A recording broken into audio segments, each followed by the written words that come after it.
Bismillahirrahmanirrahim. Assalamualaikum warahmatullahi wabarakatuh. Waalaikumsalam warahmatullahi wabarakatuh. Bertemu lagi anak-anak. Hari ini kita dengan Ibu Guru, yaitu pada pembelajaran sejarah kebudayaan Islam. Apa kabar anak-anak? Alhamdulillah, apabila kabar anak-anak hari ini baik semuanya. Sebelumnya, apakah kalian pagi tadi sudah membaca doa? Alhamdulillah sudah. Berarti kita sebelum memulai kita pembelajaran hari ini, kita ucapkan dengan basmalah. Bismillahirrahmanirrahim. Apakah kalian sudah siap untuk belajar hari ini? Sudah, Bu? Ya, baik. Siapkan alat tulis dan buku kalian, buku pelajaran kalian, serta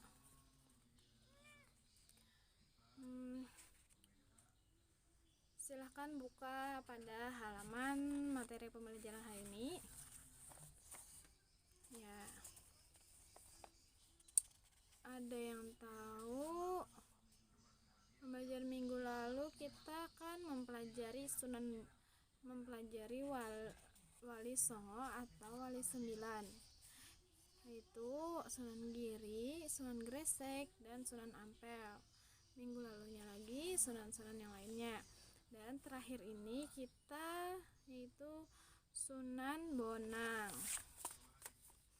Di sini pada tugas awal Ibu akan meminta kalian untuk membacakan terlebih dahulu pada buku pembelajaran tentang materi Sunan Bonang yang sudah tersedia. Alhamdulillah, terima kasih anak-anak sudah membacanya. Di sini Ibu akan menjelaskan sedikit materi tentang Sunan Bonang. Sunan Bonang dilahirkan pada tahun 1465 dengan nama Raden Maulana Magdun Ibrahim. Yaitu beliau adalah putra Sunan Ampel dan Nyai Ageng Manila. Beliau juga merupakan seorang guru sekaligus imam besar yang sangat terkenal dan dihormati di Pulau Jawa.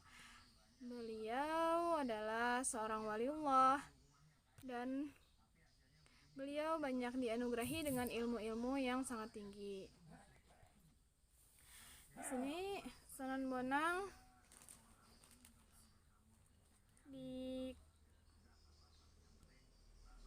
beliau berdakwah di kota Kediri dan juga sampai ke Nganjuk. Tetapi karena kegagalan beliau dalam berdakwah di sana, beliau pindah ke Demak. Sudah lama di Demak, beliau memusatkan lagi dakwah beliau di Tuban atau di Jawa Timur. Selanjutnya, sebelum Islam masuk Indonesia, masyarakat lebih menganut pada ajaran Hindu dan Buddha. Untuk itu, para wali dalam menjalankan dakwahnya, selain Sunan Bonang tadi juga menjalankan dakwahnya, yang mana masyarakat terdahulu banyak menganut agama-agama Hindu dan Buddha. Maka beliau memberikan dakwahnya dengan akulturasi budaya, yaitu di Sunan Bonang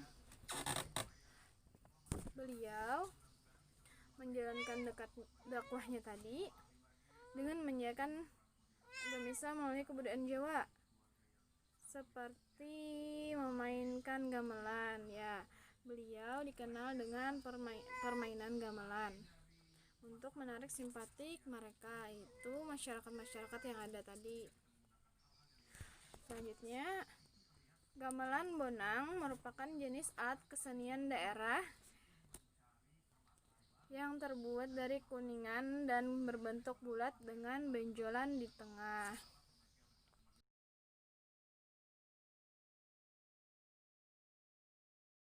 Jadi pada gamelan ini dimainkan dengan dipukul dengan kayu yang lunak. Apabila Sunan Bonang memainkan alat gamelan tersebut, maka masyarakat setempat pun akan datang ke tempat beliau memainkannya. Karena kesukaan masyarakat dari kearifan lokalnya tadi itu membuat masyarakat setempat lebih tertarik. Maka dengan di situ media dakwah beliau melakukannya. Lalu Sunan Bonang juga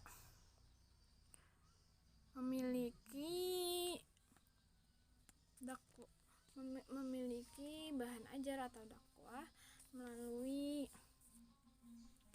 dengan wayang. Maka di sini beliau yang mempunyai cipta rasa seni yang tingginya, di dalam beliau mempertunjukkan wayang, diisi beliau dengan pesan-pesan agama Islam, dan setiap baitnya ditambahkan kalimat syahadat, kalimat 2 syahadat. Maka di sana masyarakat setempat akan lebih mudah menerima ajaran-ajaran Islam.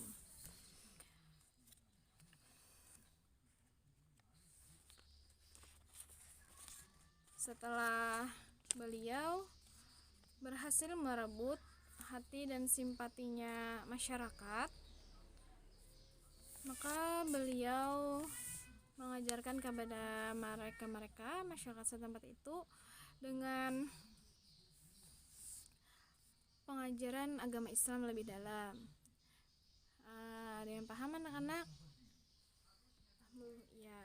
Jadi di sini Sunan Bonang melakukan dakwahnya dengan kearifan lokal karena beliau mempunyai citra rasa seni yang tinggi, yaitu seperti tadi gamelan dan wayang. Diselipkan beliau atas pertunjukan beliau seperti dua kalimat syahadat dan ajaran-ajaran agama Islam, sehingga masyarakat yang ada di sana yang belum memeluk agama Islam lebih mudah dan tidak secara paksa mereka masuk ke agama Islam, karena itu kehendak mereka sendiri, bukan dari ajakan keterpaksaan oleh Sunan Bonang. Di sanalah metode dakwah beliau yang beliau lakukan. Selain gamelan dan wayang, juga beliau di sini karena beliau terkenal dengan banyaknya mengubah karya sastra berbentuk tembang, tamsil atau suluk. Maka di sini dalam diartikan, yaitu tamsil atau suluk tadi bisa menjadi arti wirid, yang mana di situ beliau melantunkannya dengan judul lagu yang sampai sekarang ada, yaitu Tombo Ati atau Penyembuh Hati. Sebagai putra dari Sunan Ampel yang sangat disegani di seluruh Pulau Jawa, Sunan Bonang dikenal memiliki ilmu yang sangat tinggi. Sunan Bonang terkenal memiliki ilmu fikih, tasawuf, usuluddin, seni, arsitektur, sastra, dan berbagai kesaktian atau ilmu beliau yang tinggi yang lainnya. Selain itu, beliau juga terkenal dengan ilmu kebatinannya. Ia mengajarkan kepada murid-muridnya penekanan ilmu dengan cara sujud atau sholat dan juga berzikir. Beliau mengajarkan kepada murid-murid beliau cara mengembangkan zikir melalui gerakan-gerakan fisik yang bersumber dari Rasulullah SAW. Yaitu gerakan fisik tadi adalah sholat tadi. Jadi di sini siapa yang sudah mengerjakan sholat, Ya, alhamdulillah apabila anak-anak sudah melakukan sholat. Jadi sholat itu yang diajarkan oleh Sunan Bonang kepada pengikut beliau, yang mana sholat itu diajarkan oleh Rasulullah Shallallahu Alaihi Wasallam.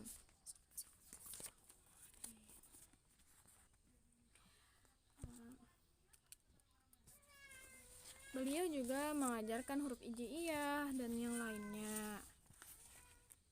Tetapi yang tadi, strategi atau metode dakwah beliau tadi lah yang lebih menonjol dari pembelajaran yang kita dapat yang dapat kita pelajari pada pembahasan Sunan Bonang ini.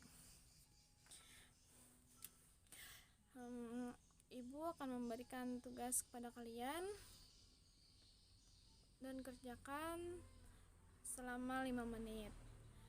Tuliskan sejarah dakwah beliau yang kalian ingat. Apakah sudah? Ya, sudah. Silahkan kumpul ke depan. Ya, tadi pertanyaan pertama, dari pertanyaannya ada yang bisa menjawabkan ke depan? Ya, terima kasih jawabannya. Jadi jawabannya yang dapat kita pelajari keteladanan dakwah beliau itu adalah yang pertama, beliau menggunakan metode gamelan, wayang, dan suluk atau wirid syair tadi. Jadi kesimpulannya hari ini, Sunan Bonang atau Raden Maulana Makhdum Ibrahim, yaitu putra keempat dari Sunan Ampel, yang mana beliau berdakwah pertama kali di kota Kediri dan Nganjuk, selanjutnya ke Demak, lalu dipusatkan beliau di Tuban. Setiap tahunnya di kota Tuban mengadakan haul. Ya, di kota Tuban diadakan haul setiap tahunnya pada setiap malam Jumat Wage di bulan Muharram.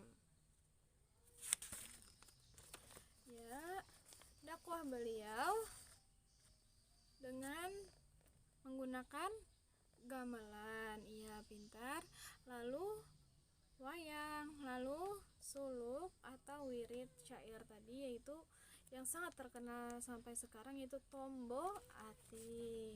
Alhamdulillah. Ada yang tahu kepribadian beliau? Ya, di sini kepribadian beliau itu adalah disiplin, gigih, cinta dengan ilmu, selalu rendah hati. Kayaknya pembelajaran hari ini kita cukupkan dahulu. Ibu berikan tugas kalian menuliskan dari pembelajaran awal kita tentang Wali Songo atau Wali Sembilan ini, menuliskan nama-namanya dan nama aslinya, lalu metode dakwahnya atau sejarah yang kalian ketahui setelah yang sudah kita pelajari beberapa kali pertemuan ini. Ibu cukupkan sampai di sini dahulu. Atas kekurangan penjelasan dari Ibu, terima kasih. Mohon dimaafkan dan terima kasih atas perhatiannya. Wabillahi taufiq wal hidayah. Wassalamualaikum warahmatullahi wabarakatuh.